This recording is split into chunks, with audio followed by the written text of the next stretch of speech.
So I think we also need to have some with some way of programming after a while. The audit complete. No, sure. No, it doesn't, but they're trying to create it. I don't care, you can make it seem like you're all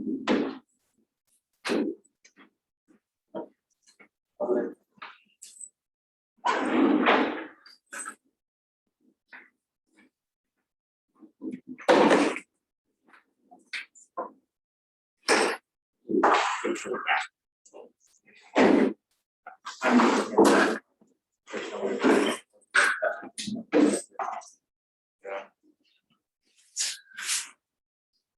and I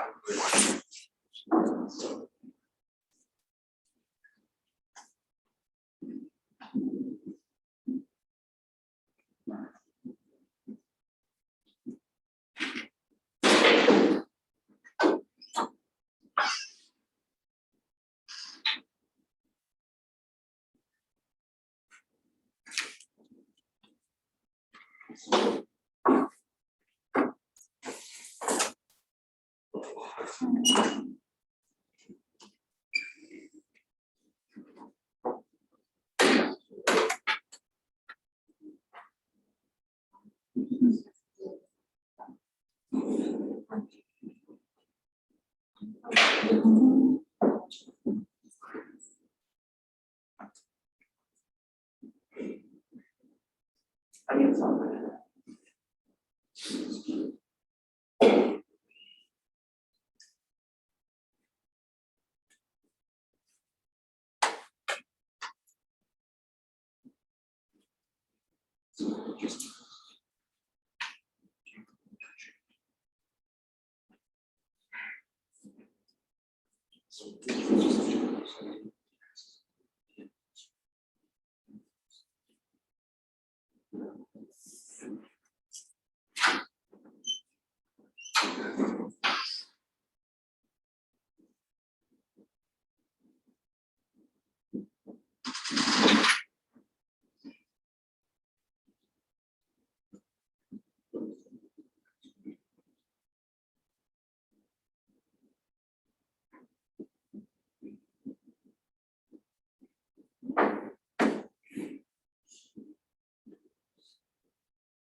So it's like, hold on, please.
Yes, I was in the morning, and then I just crashed so hard, man. I didn't get here until like, I got here and my professor was walking in the door. In fact, that's when I bus for my friends.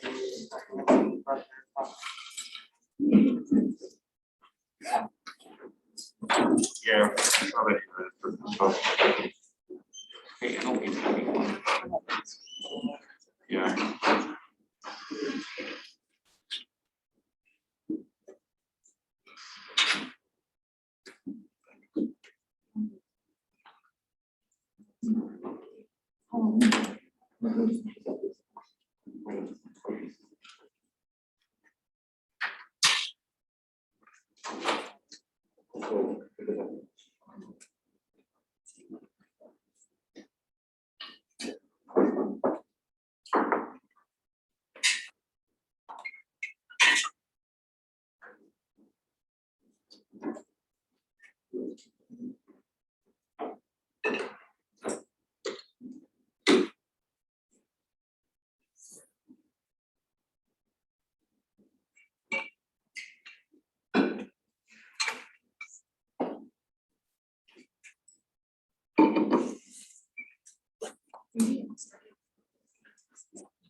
Okay. So we will do this one more class of topics related to neural networks. Very quick review of CNNs, and because that you already have looked at them in the lecture, and especially if you have any questions, you can bring them up, and then I'll use the rest of the time to sort of give you a kind of a whirlwind tour of bunch of jargony words that you keep hearing about, which are quite useful. So especially in your interviews, presumably, but also kind of they're sort of to give you a sense that you are at a place where you can understand them. Once you understand how to do feed-forward networks.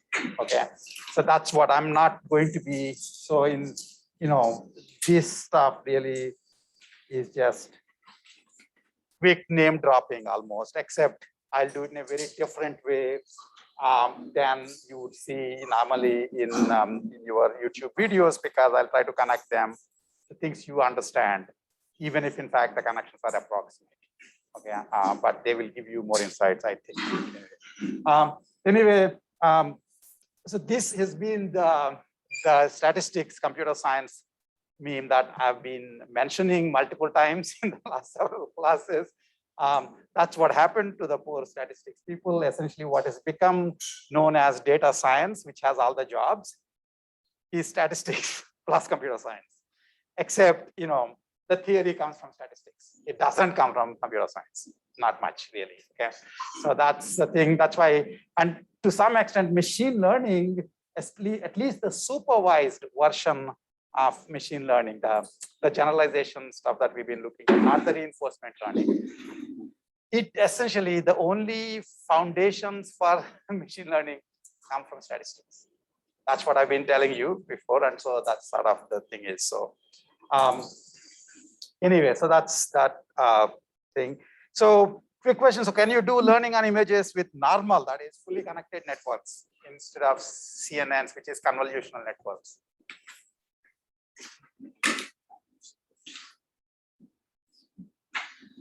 Yes, no, maybe so, what? Yes, okay. So essentially what you will do In fact, if I have this, yeah. So if you look at this 3 blue, 1 brown video, that guy is essentially trying to teach you about convolutional nets in terms of doing what is this MNIST, digit recognition, which is one of the oldest benchmarks for neural networks, handwritten digit recognition. And all he does is he essentially puts this, the MNIST, the digit itself, essentially, it's a square and the number of pixels are 784. So he lays them down one after the other. Do you see what I'm saying? And it turns out that in essence, actually the machine, the learning can theoretically happen even if you do it this way. What is happening with the CNNs is you are trying to reduce the number of weights quite significantly, number of parameters that you need to learn quite significantly by sort of assuming that since it is an image, okay, what matters is the spatial locality. Okay, and the spatial locality can be captured by kind of taking like some sort of a square over the image, and and that square essentially has the weights, and the same weights are applied to every different patch of the image. Okay, once you understand that, you should understand that essentially CNNs basically, if you have infinite computational resources and infinite training data, then what CNNs learn is a subset of what fully connected networks learn. And in fact, even as we are talking, one of the funny things that's happening right now is people are slowly figuring out that you may not need all these other fancier architectures, things like CNN. This causes a lot of grief to Jan. That you can actually just go back to normal multi-layer perceptrons. There's work that's starting right now that's sort of showing that what wasn't possible before. Remember, this was one of the things I was telling you earlier on. When something doesn't work, it could be because the idea is bad, or it could be because the data and computational infrastructure is not available. And you can't tell upfront, right? And so some ideas like things like nets had to be picked up because it was very hard to actually train fully connected networks of as many weights. Plus, of course, they have this biological plausibility that we do look at images in these saccades, But then since when is that important for us? As I said, we don't have planes flapping wings. So if you can make it work with the same sort of architecture for everything, people will do it slowly. So much of what we'll do today in CNNs as well as the other ones is, in some sense, specialization of the fully connected neural network architecture, feed-forward fully connected neural network architecture. So the 3-1 brown video is really the most general network. You would put additional specializations, which look as if it becomes more complex, but it's really reducing the number of weights you need to learn. Do people get this? Okay, so that's basically something that I hope you will remember. So to the extent these ideas, the ConNets are actually useful, it has to be because they are giving you the quote unquote the same performance as the fully connected network would, but are getting trained faster because they have fewer weights to train. Okay, and again, this is a moving target. This entire field is a moving target right now because particularly not the theory, but the practice, because the compute and the data infrastructure is evolving. And so what people will complain saying, oh, it is taking too long before, won't matter. First of all, if it is an offline computation and the computational infrastructure has become better, so they'll just say, I don't care. I don't need to, instead of using my brain to come up with newer and newer architectures, I'll just use the same old thing for every kind of a problem. This would then be like RISC versus CISC in the computer architecture scenarios. I mentioned this, right? CISC is this, specialized architecture, computer architecture for particular languages. But people found that just going with a reduced instruction set and letting people, use that, even if it is much slower, is better because the RISC chips the clock cycles can be, reduced quite significantly, much faster.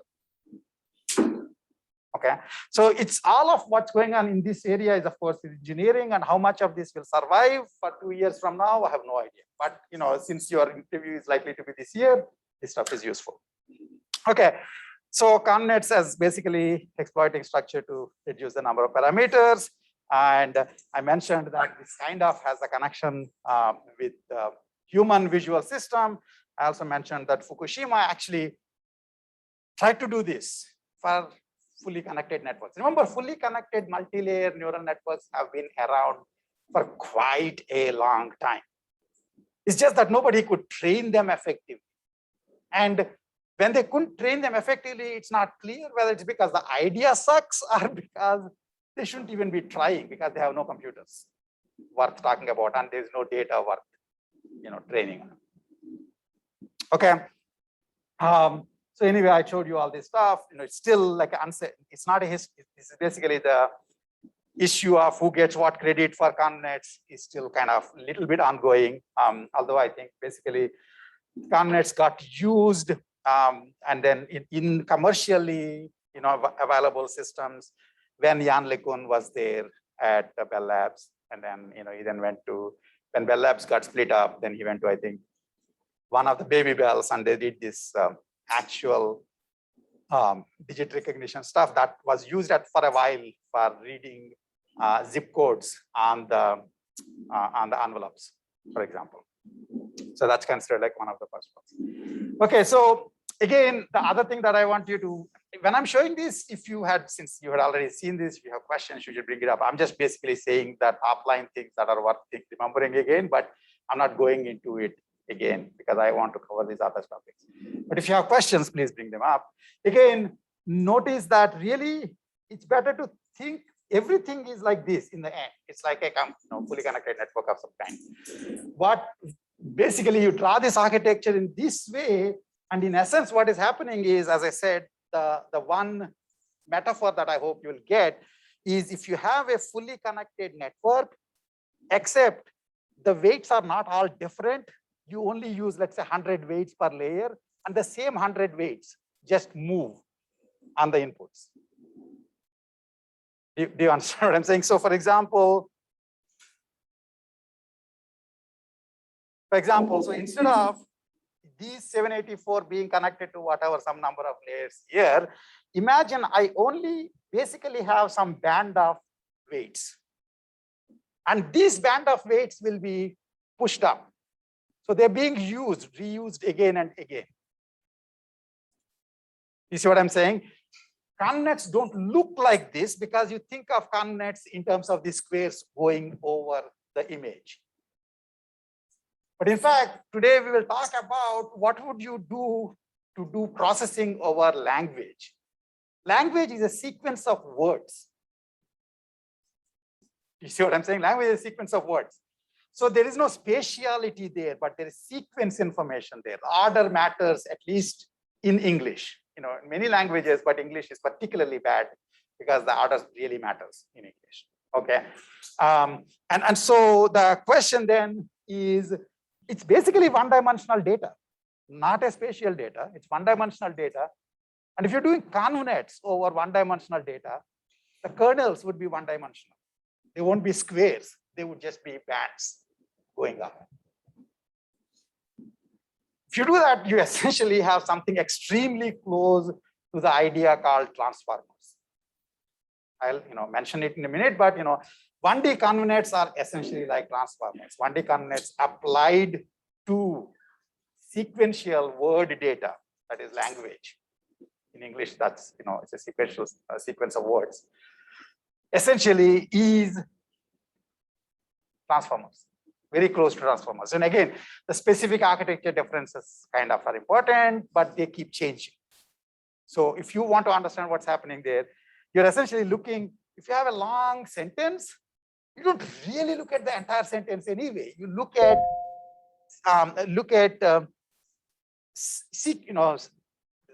subsequences of this sentence in trying to make sense of it. And that subsequence is your kernel that's moving. In the case of images, these kernels are called filters. And the order of pixels doesn't matter really. In the space, there is no total ordering of pixels. You may think there is raster scan, but raster scan is just something that we do for putting it on the CRT. There is no real ordering of image pixels. There's only an idea of locality, close versus farther pixels.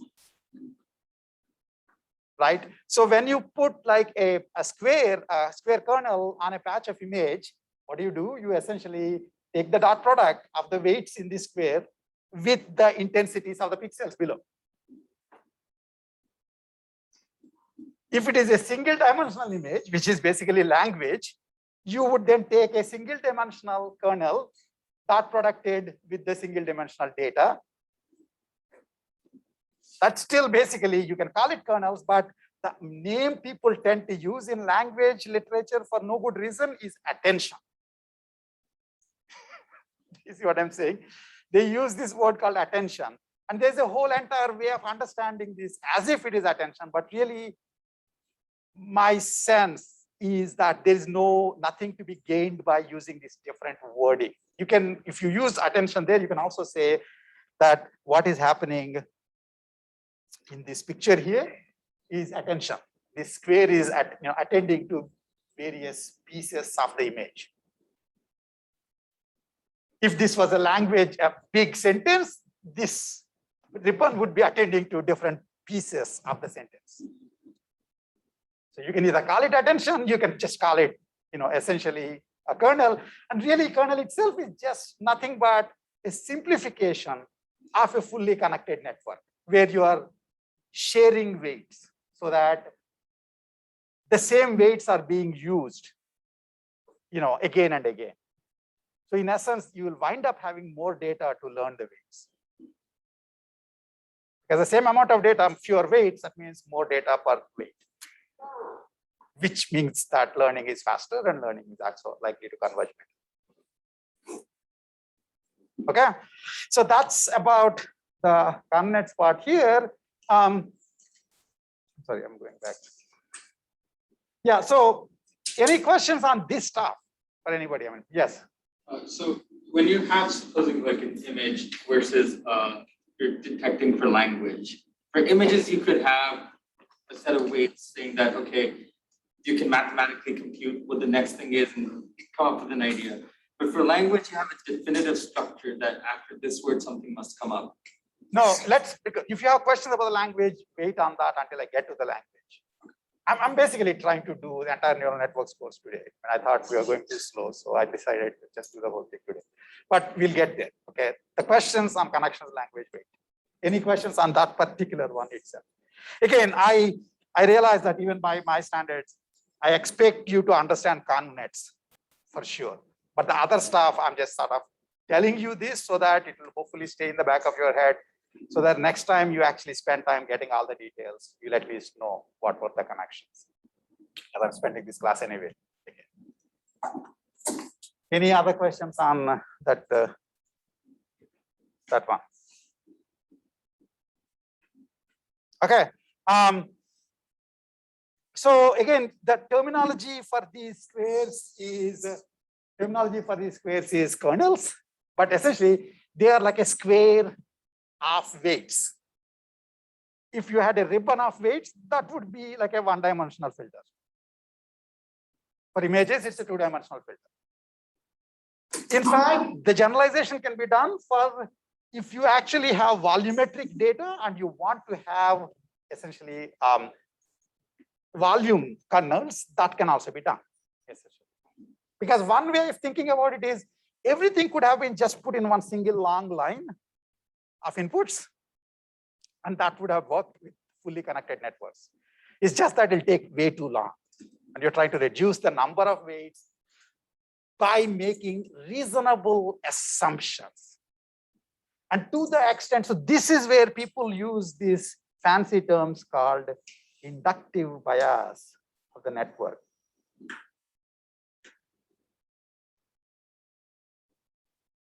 The idea is that you are assuming that the way we look at images is basically by looking at small regions.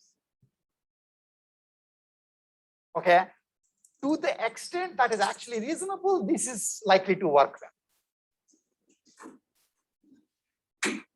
If on the other hand, essentially, you're looking at an image by looking at arbitrarily separated pixels one at a time. That means they're not spatially close at all.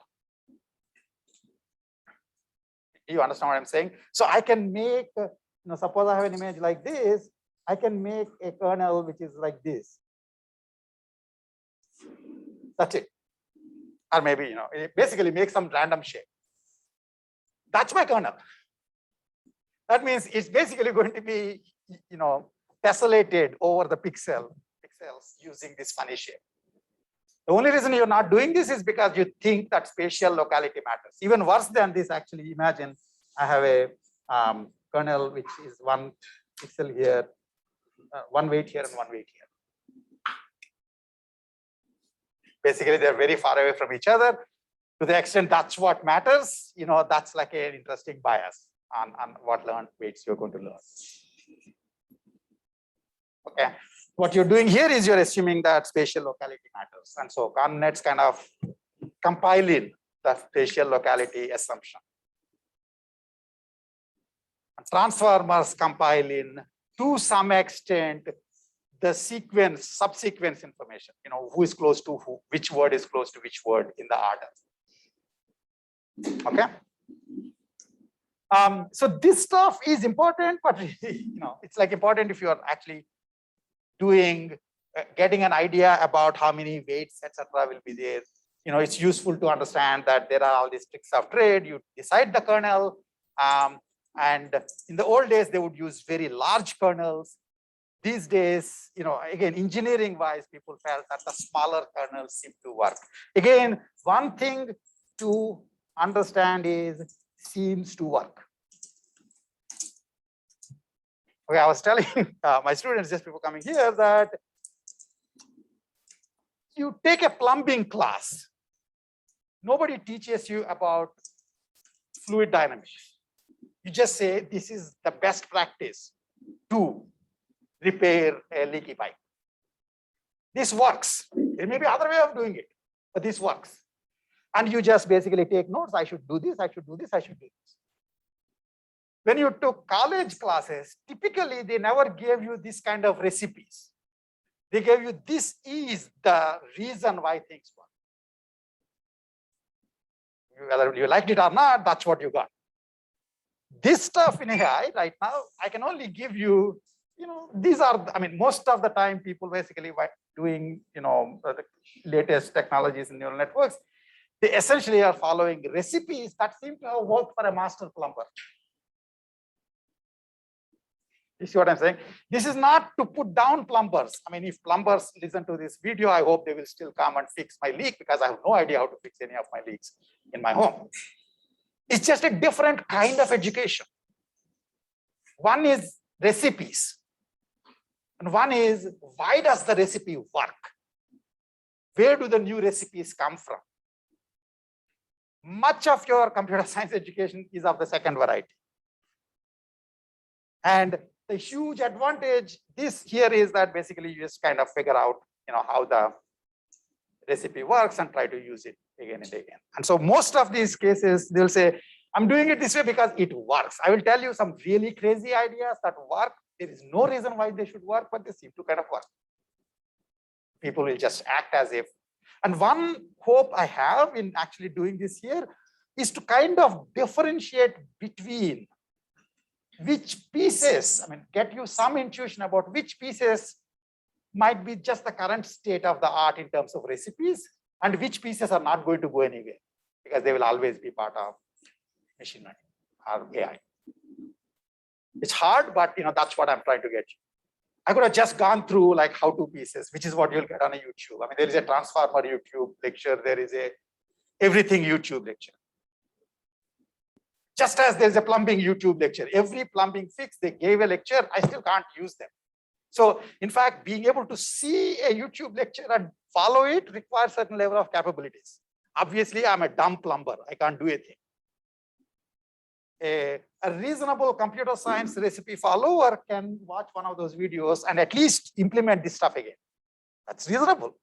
But that doesn't mean that they know why it is working. Both are important.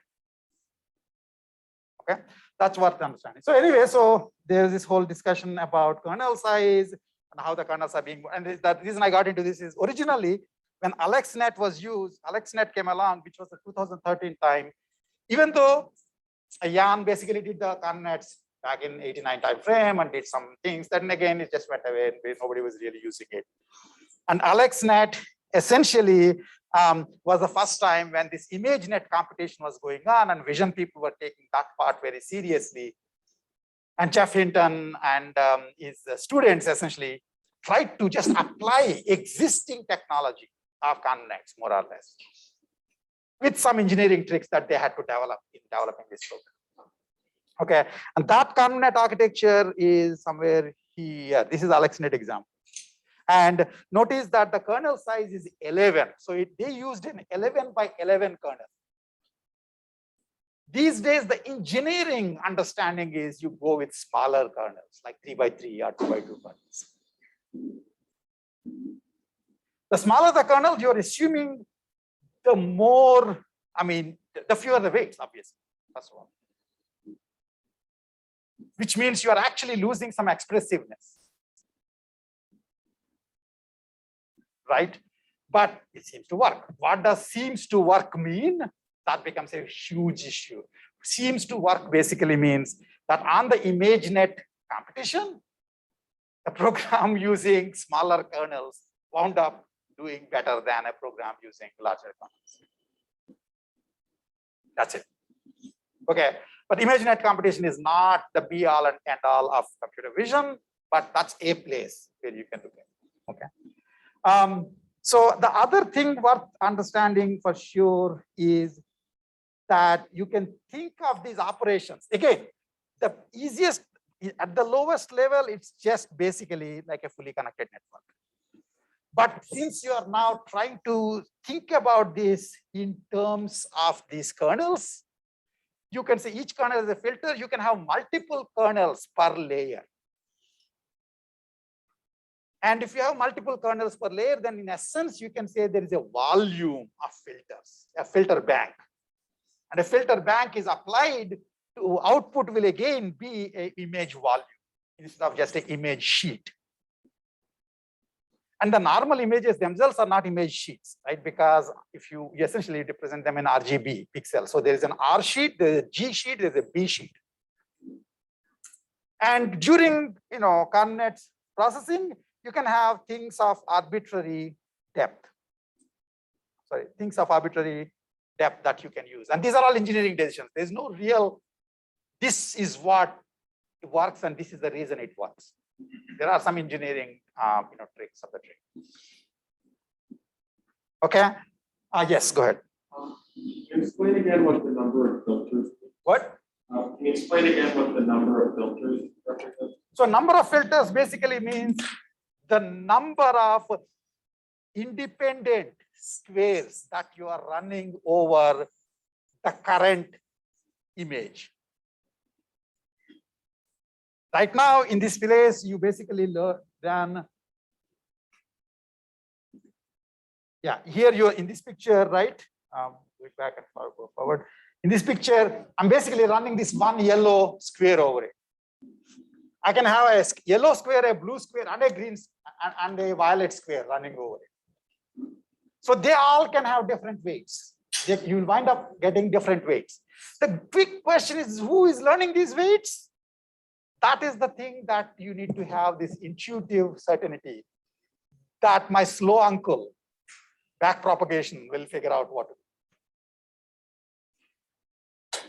You see what I'm saying? You just decide that I need 3 filters of 3x3 size.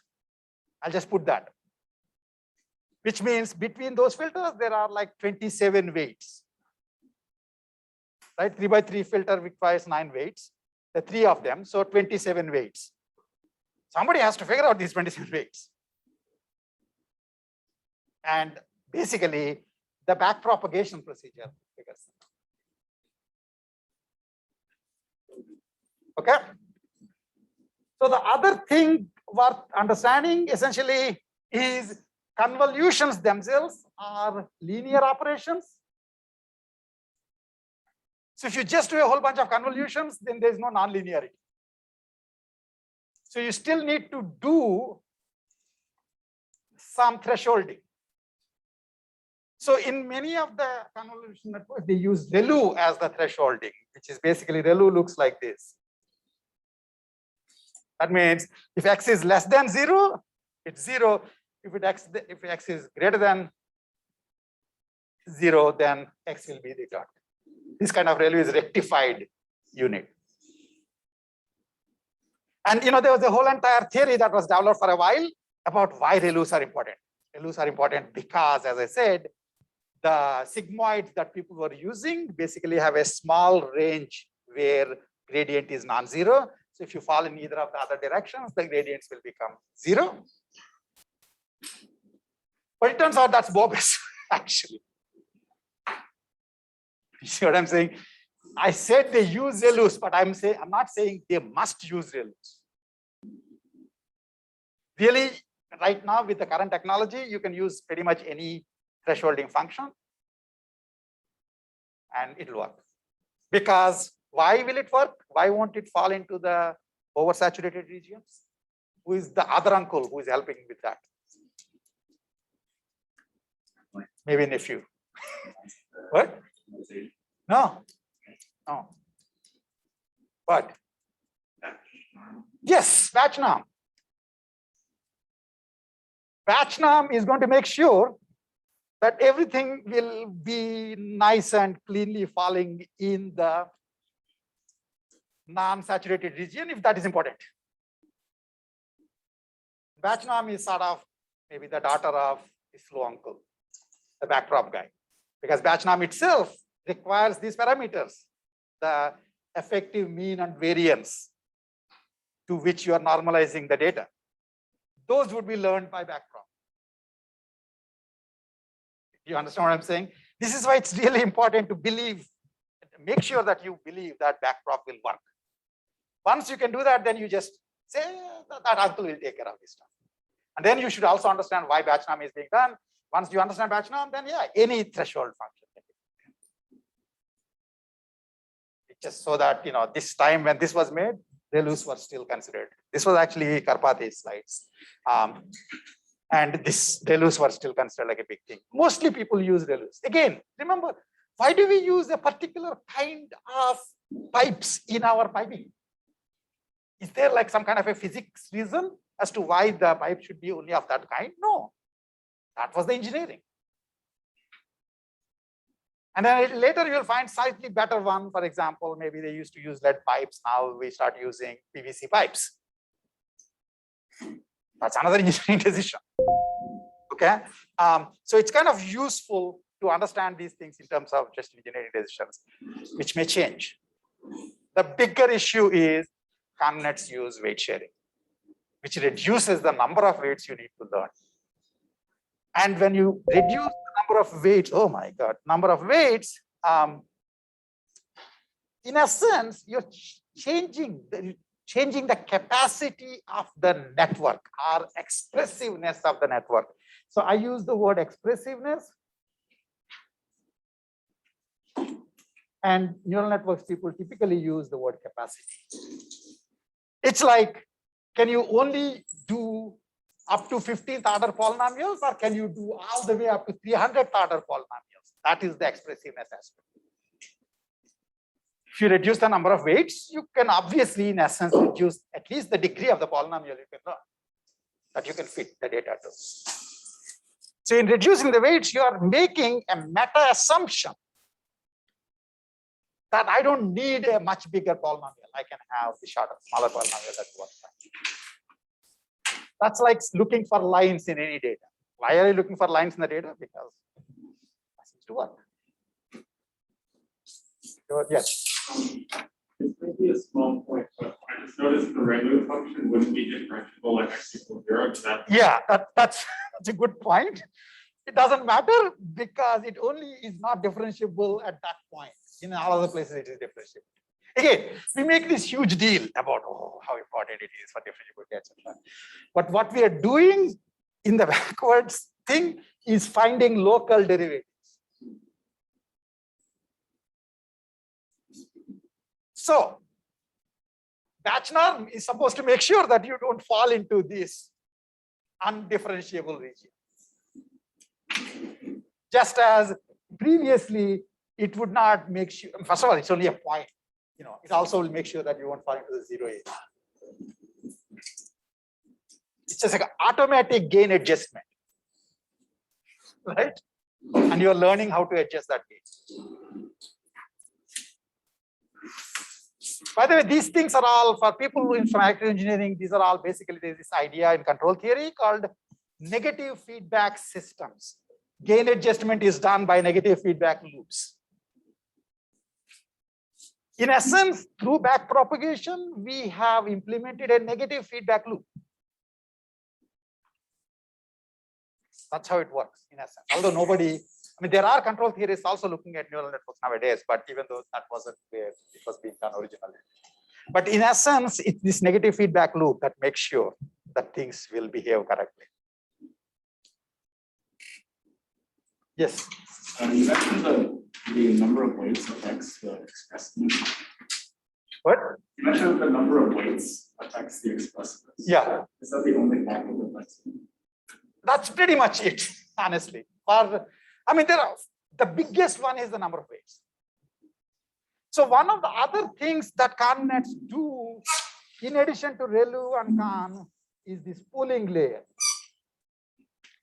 And the pooling layer is essentially, at some places, you will take, by the way, when you are applying a kernel to an image, typically you can get, especially if you use the padding, you will get an image volume of the same square size as the original image, if you do the padding correctly, right? So one other idea is in every local neighborhood within a square, don't take each pixel, each activation, just take like the average or the max. In particular, max pooling has become like very popular. Again, there's no real theory. Max pooling has become popular. So in fact, this is one of the interesting differences between Fukushima, who used averaging. So this is sort of downsampling an image. When you take an entire region and make the pixel in that entire region be an average of all the pixels in that region, then the image gets downsampled. This is how you actually downsample images when you play with your image processing software. Right? So basically, they're downsampling the image, but they're doing it by max pooling. That means they're taking the max among that square. Interestingly, now you have to backpropagate through max. But don't worry, we did talk about how to backpropagate through max. Remember, max essentially routes that gradient. It basically says the pixel whose value wound up giving the max in this square. That one, essentially the weight corresponding to that is going to be changed. The other thing to understand is that we say pixels in the beginning, but afterwards, when we say pixels, really we mean activations, which is the unit's activation level. So you can think of initial image itself as activations of the initial image, the first level. Second level activations are dependent on the weights and all the operations. And then people actually tend to look at what is happening in each of these layers, and they look at these kind of things. And then just like people, how many of you played the Rorschach tests or the ink blot tests? you basically pour some ink on a white page, close it up and open it. And there is there's a thing, and then you say, I see a giraffe, and somebody else says a kangaroo, and then you fight, etc. It's the same thing as looking at the clouds and looking for crazy animals in the clouds. Are there animals there? No. Where are they? In your head. Same thing here. You see what I'm saying? Yeah, it kind of looks, sort of makes sense. People make all sorts of interesting observations by looking at this, but really nobody cares what those internal features are. It turns out. We tried to have a theory about what the internal features should be. That's how image processing and vision used to work, and that was an abject failure. Those were the time when people used to have named filters, like these kinds of filters. That means for each kernel, you come up with the weights, then you get a name. Now there are all these nameless filters being learned. You see what I'm saying? What they're doing sometimes, so some of the named filters actually have some interesting properties. For example, that one is essentially giving you something like this, which can be thought of as looking at some edges in the feature if you want. The unnamed filters, we have no idea what they're doing. All we know is all of them together seem to do better on the ImageNet classification task when helped by the rich uncle, slow rich uncle, and his daughter, the Bajna. And the only thing that you get to do is how many filters do I put, what size of the filters, what padding, etc., etc. This is sort of like saying, many years back, I still, this is like a private joke at my home, that many years back, they were showing this, this is way before the home cooking meals stuff started happening. So they were showing this advertisement where there's husband and wife, they're saying, today, let's not go out, let's eat at home. And then they're basically going to make stuff from scratch. And what did make stuff from scratch mean? What kind of dressing should we put on the salad? You see what I'm saying? You feel as if you are creative because you're picking one of the 3 bottles out there. So when you guys do ConvNets, the way you feel creative is how many filters did I put? How many filters this other guy put? That's the creative part. Right? The idea of salads, the idea that things, basically vegetables by themselves have no taste, and so you have to put some extra fatty stuff on them so that we will feel as if you're eating vegetables while still putting on fat. That was a civilizational advance that people slowly figured out. People cooking don't understand it. Most people who think they're cooking, they have no idea why they're doing this. They say, it's a recipe. And then, I have listed options, I'll pick one of these options. You feel in control.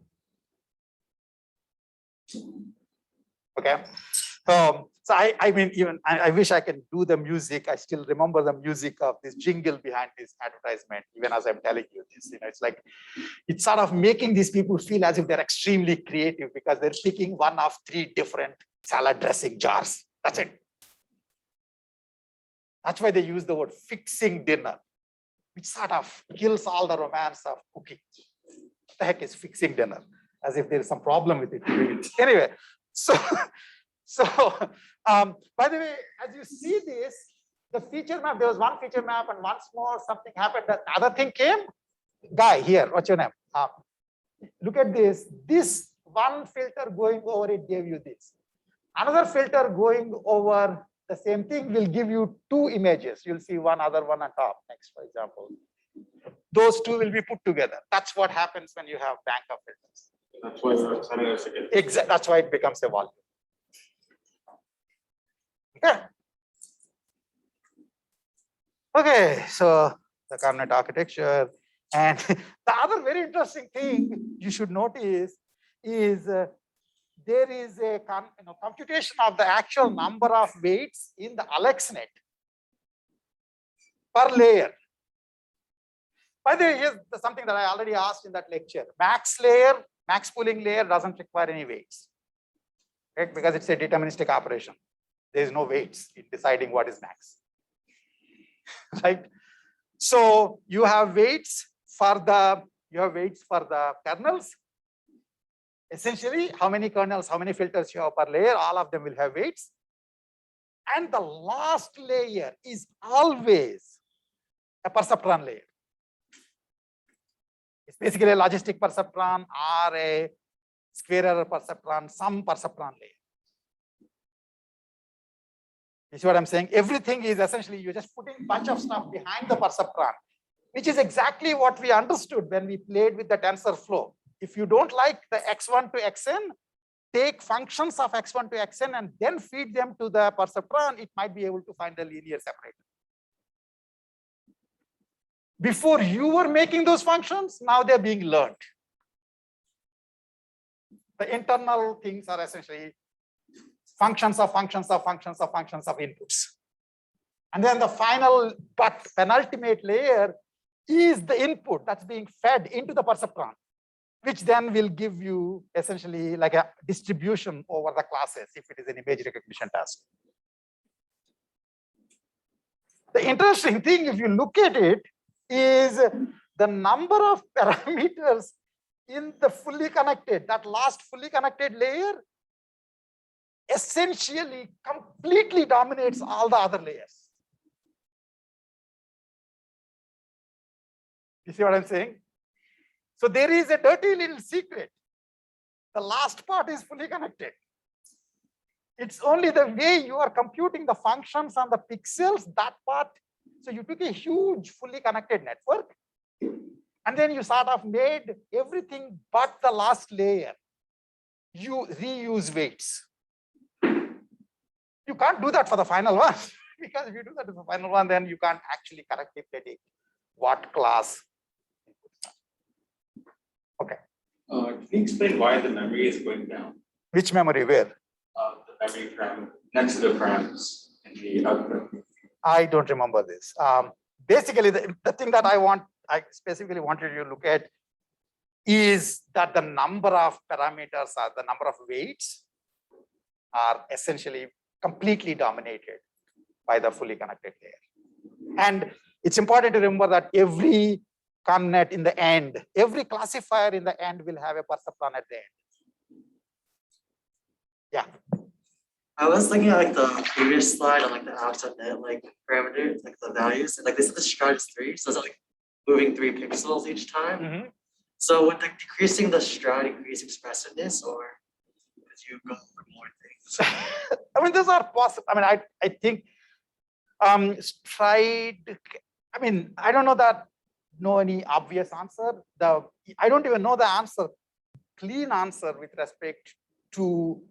We know that if you have smaller kernels, then essentially you have fewer weights, and if you have fewer weights, you have less number of coefficients that you can learn. Okay, stride doesn't change the number of parameters. So it doesn't actually change the expressiveness of the functions you can learn. What you learn is different from what you can learn. If you're only looking for lines, you will never find parabolas. But you can be looking for the best fit line and get a bad best fit line. Do you understand what I'm just saying? So that can be the difference in strides versus no strides, but it doesn't change the expressiveness because the weights are very much on the function. Yes. Does the path by which you move the kernels through the image effect result in? That's a very good question. Basically, people just do this because it's sort of like moving a ribbon on the interior. Any other questions? Yes. I know that it said that we need to move it 1 pixel at a time, but if we do jumps, how does that affect the overall? That's what he was asking. Basically, the stride, and there's nothing much you can say about that. Okay, thank you. It might make a difference in terms of, with respect to the same class of functions, it might make a difference as to whether you get the best fit among that class, but it doesn't change the class of functions. Okay. A couple of other minor things, which I don't know whether I mentioned in the other lecture, is one of the things that you can do to improve the training for the neural network, the convolutional network, for example, in general, in neural networks, is Oftentimes in machine learning, one of the biggest issue is training data. In a weird way, the amount of training data available now is a lot more than we ever had before. But basically the training data winds up being a very important issue. How much training data do you have to train the network? And even though there are tons and tons and tons of cat pictures, you can always do with more cat pictures, right? And so one interesting question would be, are there, if I give you one example of the cat, you can feed that, but you can also rotate the cat and feed that. You can also crop the cat and feed that. I mean, unless you crop the head of the cat, it will still be a cat. Do you understand what I'm saying? So random perturbations, certain classes of perturbations to the input data will not change its class. You know this. If you know this is actually prior knowledge you have. People say neural networks don't use any prior knowledge because anytime we use prior knowledge, we won't say we are using it. We'll call it something else. So, upside down cat in some random language might be a different concept altogether. It might be the devil. Upside down cat means devil. I don't know. In the language that we are in, upside down cat is just upside down cat. So of the various 1,000 categories of ImageNet, it will still be the cat category. Because you know this, you can take one cat picture and make 25 additional cat pictures. Cropping, changing the intensity, all this fun stuff. Do you agree what I'm saying? If you do this, then what you're doing is data augmentation. Okay. In fact, funnily enough, one of our students essentially has a new RIP Spotlight paper this year. He essentially uses data augmentation in human advised reinforcement learning. Circles are coming together. So in the deep reinforcement learning, sometimes the humans might want to say this part of the image is more important for the decision you're about to make. And so they might annotate it. And each human annotation basically is costly because the humans have to be there. So what you can do is you can take the annotation and then keep the annotated part constant, perturb all the other pixels outside the annotated part. Presumably that doesn't matter. That's a meta assumption we are making. So for each one single feedback the human gives, you can make it into 100 feedbacks. And that's what Lin Guan did, and in addition to a bunch of other things, and got this new Spotlight paper that he'll be presenting in December. So that's data augmentation. Okay, but understand that data augmentation comes because you have theories of the domain. Okay, yes. So we're modifying the image, it can only use non-affine transformations. What?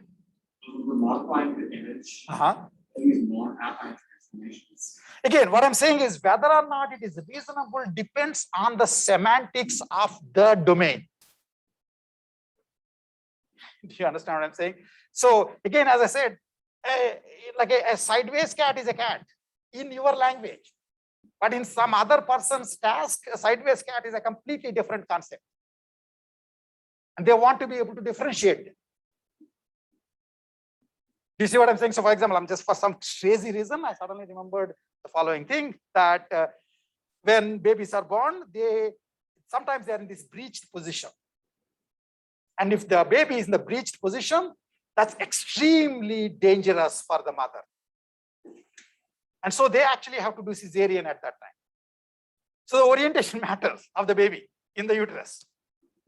If your CNN is basically just doing data augmentation of whatever the sonar images, sonograms, this person as well as this person looks fine. While one is breached and one is not, it's a huge difference. Data augmentation is domain knowledge. much of what happens in current day neural networks is we take the stem saying it's just data, nothing else. And then all this other stuff come from behind the scenes. Okay. The other thing is transfer learning, which is this fancy word essentially for saying that imagine you had, I won't use that slide, you can read that slide, but imagine you trained to recognize ImageNet data with cars and cats and dogs, etc., etc., etc. And then, so basically the final layer is this fully connected layer, which sort of gives the probability distribution over the classes for the input, for any even given input. Now you feel that you want to sell this ConvNet to unsuspecting doctor down the street. Doctors are not very interested in recognizing cats and dogs. They are, however, interested in recognizing patterns in the X-rays. You say, hey, what's the difference between an X-ray and a cat? They're both pixels. I can do one of two things, which is basically reconstruct a new CNN that just only works for X-rays. It's not that there is anything that you are doing yourself in constructing this. You're just changing the data and letting the filters be learned again. This is why I said machine learners don't know what the heck the program is doing. They didn't do anything other than pick the salad dressing. Not even that most of the time. Hopefully this is the last class I get to wear this. I need to change my t-shirts. So the thing is, now you have X-rays. So you could do what I was saying, or you could also say, honestly, what else is there to make sense of images? There is textures. There are some kind of edges. Everything can be thought in terms of edges and textures. Presumably, those things are what is being constructed inside these layers. That's what those weights are learning. And there will be edges and textures in X-rays as well as cars, even though they don't look the same at a macro level. So one idea is keep this much of the network constant. Change this, of course, because no doctor would like to know that the X-ray that they fed is a Rolls Royce. That's no good. So you need to change the FC layer. And just to be on the safe side, you might also put one extra one of the last con layers also you might change. So what you do in this case is all the other weights you're not going to change at all. Just this last two layer weights you're going to change. That increases the convergence rate or reduces the time for learning because you're learning much fewer weights. And so in fact, one of the nice things is there are a lot more pictures of cats than there are pictures of COVID lung X-rays. The difference, we'll use the cats to get all the first 148 layers of the weights and then just change the last couple of layers and say, now you have a COVID lung X-ray classification system. You wish all of you did this so that you could put it on, especially in 2020, everybody was putting it on their, they were all solving COVID problems by essentially saying, we did a ConvNet for doing COVID X-ray recognition. This is what they were doing. And this has this name called transfer learning, essentially saying, I'm just assuming a meta assumption that the original set of features probably will remain the same. Do you know that for sure? No, not really. Well, you could do the following thing. You can do transfer learning on the X-rays. Your friend uses the same number of X-rays and tries to train a bigger ConvNet from scratch, and you can compare your performance, quote unquote, on just this classification stuff. And people are finding that actually for much less training, you do reasonably well, almost as well as the fully connected. And basically training means also much less data. And one of the biggest things about the current neural networks technologies is their sample complexity. That is, the number of samples, training samples they need to learn a concept is very high. which is why we use these nonsense things like data augmentation. Okay, here you're using a different version, which is, you'll say X-rays are nothing but cats and dogs except for the last 2 layers. This is a huge meta assumption about the world. If you're wrong, who will pay for it? Maybe you yourself, because they will misdiagnose you. Currently, this is what is medical X-ray classification, very close to it. So you use the data on which you can train, and use the few extra examples which has changed the last few weeks. Very useful idea. But there's no actual guarantee that this should work.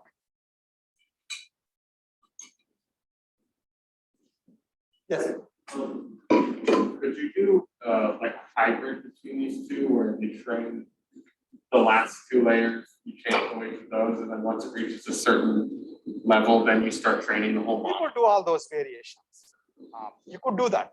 I mean, again, as I said, instead of picking one of the salads, I can pick both salads and take 3/4 and 1/4 from both salad dressings. And I feel like a meta level creativity. But still, I'm like a lousy cook. Okay, that's basically, it's a useful thing to do. And this is what you guys will be paid to do. It's not bad, because you do this at office and then get a bunch of money until your job gets automated. And you use that money to have fun. Okay, but that's the reality. I mean, I'm not trying to, you coming up with this idea as I'm saying it is quite impressive. It's useful to know that you can improve the idea a little bit. But the entire field right now, more or less, is like that. Okay. Okay. Yes. Learning, is it only applicable to the CNNs, or can it be used for other kinds of? Which one? Is it only applicable to the CNNs? The transfer learning? Yeah, it's applicable to anything, really. It doesn't really matter. It's essentially can be applicable to even normal. In fact, it is applicable to anything. And people wind up doing this last layer retrain. And in fact, there's a term for these things. These are what are called pre-trained trunks. Tell me the name of, oh yeah, Blue Apron. If Blue Apron is doing, you guys know Blue Apron, right? Right. If Blue Apron is doing neural networks, they will do pre-trained trunks. It's almost cooked. But since you're paying a huge amount of money to us, we'll make you feel as if you did something too. Right. So basically, you have to sprinkle the right amount of salt, then creativity, for example. So certainly, the pre-trained trunks are actually available for download. And then you can then basically add whatever new concepts, image concepts that you want to learn over, and then you can transfer. I mean, it's very useful to do this. I'm not against it. I mean, I wish, we don't have to, there's no point. We don't really learn how to cook from scratch every day. But at the same time, we also know that if we're just using, our mom's recipes and just adding some cinnamon, that doesn't make us like a cooking expert. Right? Okay, yes. So if this goes back to the kernel discussion. If we have large kernels and also large strides, that should reduce the total number of weights in the first couple of layers, right? Yeah. Okay, but if the strides are kept the same and the kernel size is increased. No, the size, the number of weights depends on just the size of the kernel. The bigger kernel, the more number of weights. Even though that number is dominated by the FC, the fully connected layer. Okay, really, the large versus small kernel is depending on how big of a patch of the image you are looking at the same time. Yeah, that's why. The smallest kernel becomes essentially looking at individual pixels. But the same weight for all the pixels, which reduces the expressiveness quite significantly. But you're asking the right questions. Okay. And I only have a gone through 1/3 of the neural networks class. The rest of the things, let me try to show you. So, by the way, this is important. Do make sure that you understand. I'm going to refer to this generative versus discriminative learning. Up until now, everything you did is discriminative learning. Now I'm going to actually now probably try and go in the next 10 minutes, a whole bunch of interesting stuff, but I don't know. Maybe I'll just have to record this afterwards and let's make you listen to it. Large language models. Basically, we did images, so now we're going to do language, right? How do we do it? So first, let's say that to learn to, I'm more or less going to, it's very hard for me to read slides, which is why I get stuck. I have this crazy thing that I'll have one slide and talk for an hour. I'm going to try and read the slides in the next 10 minutes. And then maybe at least that way I can say that I have said this to you. So basically large language models, essentially what a language model does is try to, already I'm using this. What it tries to do is generate the sentences in the language. So in essence, language models are already generating. They're not discriminative. They're essentially trying to say these kinds of sentences occur more often in English than these other kinds of sentences. Language models are what is behind all these autocomplete stuff, right? So learn to generate sentences in the language that are kind of more probable. So that means you're learning to learn the distribution over sentences. That's the language model. The typical idea is given a string of words, generate the next word. So I'll give you a text and you say generate the next word. And say, then okay, now you take all of these and generate the next word. Take all of these, generate the next word. And if you keep doing this, in essence, you are actually writing. You don't write that way, you might say, but that's a way of writing. The question is, how far can you go with that? This is basically what LLMs do. That's what language models do. Large language models, the large in the large language model is that the model has gazillion weights. So it's a very complex function that is representing the distribution. And it's trained on the web scale data. The Reddits, the 4chans, the Wikipedias, everything. And of course, you know that the Wikipedia is only this much of all the text in the world. Reddit is this much, 4chan is maybe this much. And so when you train the thing, then it realizes that these people tend to talk like the 4chan bozos mostly. So it will generate more of those sentences. This is what you were hearing when I said last time that the moment you say two Muslims walked in, and it will mostly try to do pretty racist completions of that sentence because of the large data that it's trained on. So where is the training data? It's the web. For all the text on the web, learn to predict the next word given the k preceding words. Here is a very interesting trick. For image classification, you needed images with labels. This was more or less Fei-Fei Li's big contribution. She essentially got together a whole bunch of images and got people to say, this one has a cat, this one has a dog, this one has a cat, this one has a donkey, this one has a llama, all that stuff. That is this labeled data problem. You need humans to give the labels. In the case of language generation, you're just trying to generate language that looks like the web language that you have seen, statistically speaking. You understand what I'm saying? So the sentence you're making should be kind of likely given the web scale data. So there is no need to label anything because all you do is you start the web scale data, take a big window, take the next word, predict the next word, compare what you predicted to what was there in that particular training data. If you predict it right, you get a point. If not, error, propagate back. Normally, supervised learning means somebody has to give you labels for the data. Here, you are doing data completion. That means the complete data was there. You are trying to learn to complete it using the training data. And the test case, you will just not know what the right word is supposed to be. The weights you learned during training will just allow you to predict the next one.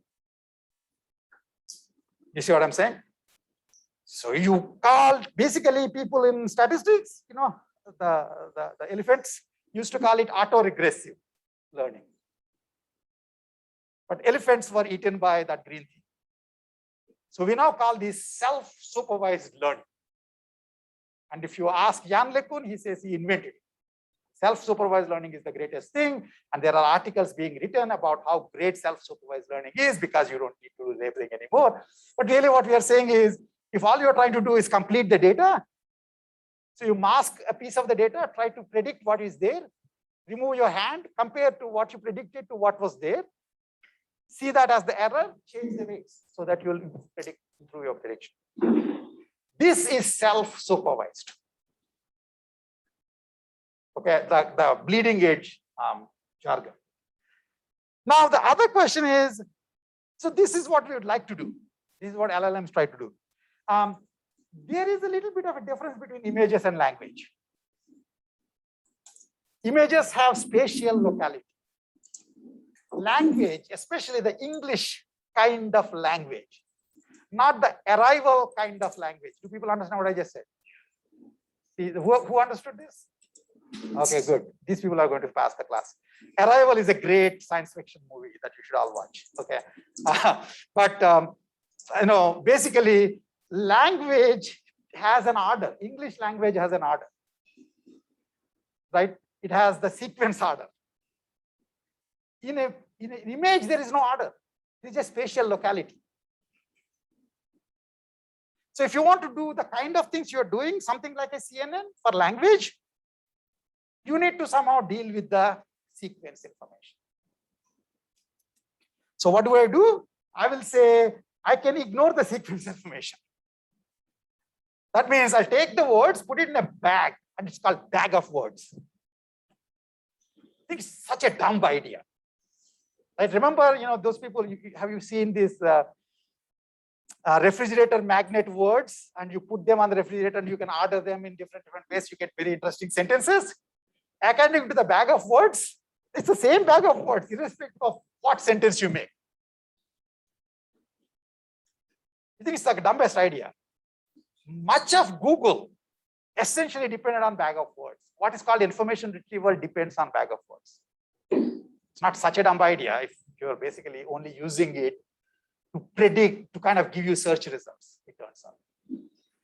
The other is take the sequence information extremely seriously.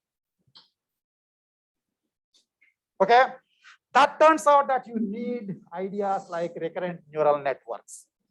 They essentially do processing sequentially, half the data. And one of the problems there is when you do it sequentially, parallelism is lost. And one thing that you have going for you in the GPU era is massive parallelization of small operations.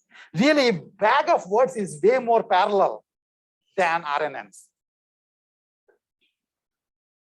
So what do? Instead, play fast and loose with the sequence information. See, it's just a bag of words, but the words have little tags saying this is the elephant occurring in the 4th position. This is the elephant occurring in the beginning of the sentence. This is the elephant occurring in the 19th position. You understand what I'm saying? Then I put it in a bag. It has some kind of reasonable information about the sequence. If you do that, then essentially you can do parallel processing of all the words which have somehow been converted into this. Now, it turns out that I wanted to tell you this, but I'll have to record this and tell you. One of the things is the words themselves are essentially discrete entities. You need to convert them into some real numbers. One idea is to represent them as a one-hot encoding. That means there's a vector of size, which is the vocabulary size. If you have 3 million words, then there's 3 million length vocabulary vector. And it has 1 in the place where the word is and zeros everywhere else. That would be the representation of the word. The other is to reduce the dimensionality of the words. Even though this is a 3 million dimensional vector, somehow scrunch it down into a smaller dimensional space. This is called dimensional reduction. Okay, and it turns out that there are ways of doing it. If I had like another hour or something, I could explain that. And the point is that once you do that, and in fact, by the way, GPT-3, the thing that you know of, the large language model, converts words into a 12,000 dimensional vector. Each word becomes a vector in 12,000 dimensional space. Saying, oh my God, 12,000 dimensions. No, that's great savings because the actual dimensionality is 3 million words or something. GPT-2 has 1,600 dimensional vectors.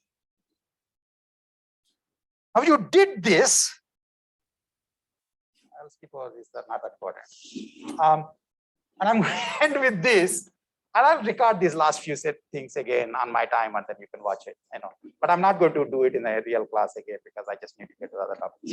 But once you now have these words are now vectors, you can basically, in the words, essentially, the one issue is how do you, if you have word vectors, how would you convert them into to have spatial, the positional information? Remember I said elephant in the first place, elephant in the 7th place, tag. One way to do it is to take the vector for the elephant word, which is this 12,000 dimensional vector, add a little vector to it. That little vector is the position information. So elephant plus 12th position will be this new word vector, which is a vector that lives in the 12-dimensional space, but it's neither position nor elephant. Makes no damn sense, but it works. What does it mean to work? Basically, GPT-3 kind of expressions can be done. So when you do this, now you have bags of these positionally encoded words, and then you can do 1D convolution. Basically, you have positionally encoded words. You can take a kernel, a one-dimensional kernel, take it along, and you basically take very nice dot products, which can be done parallel, just like the way ConvNets work. This is basically the idea of transformers. There are other slight improvements, but that's basically the idea of transformers. Okay. So, and the advantage to do this basically, the same this kernel that I'm pulling in the transformer literature, they call it attention. As I said, it really doesn't make any difference. It's like attention over positionally encoded words. And so it's again, you are assuming that the locality, if again, if the kernel is like 10,000 words long, that means it can take influence from words 10,000 words back from the current word.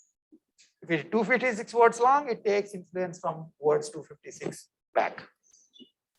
So the kernel size is like the image kernel size. Okay. I have to stop here. I will try to record the rest of this in a small video that you can watch later on. But when we come back next class, we will do logic.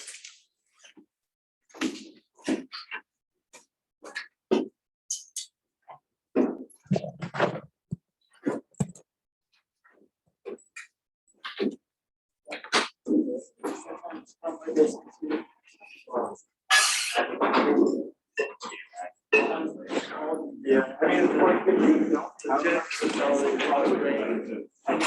each is relative.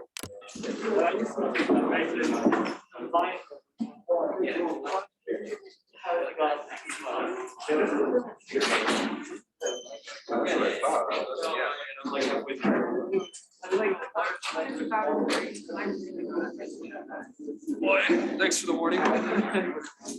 Yeah.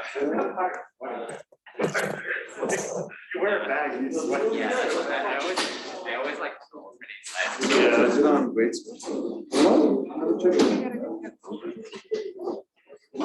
I'll check the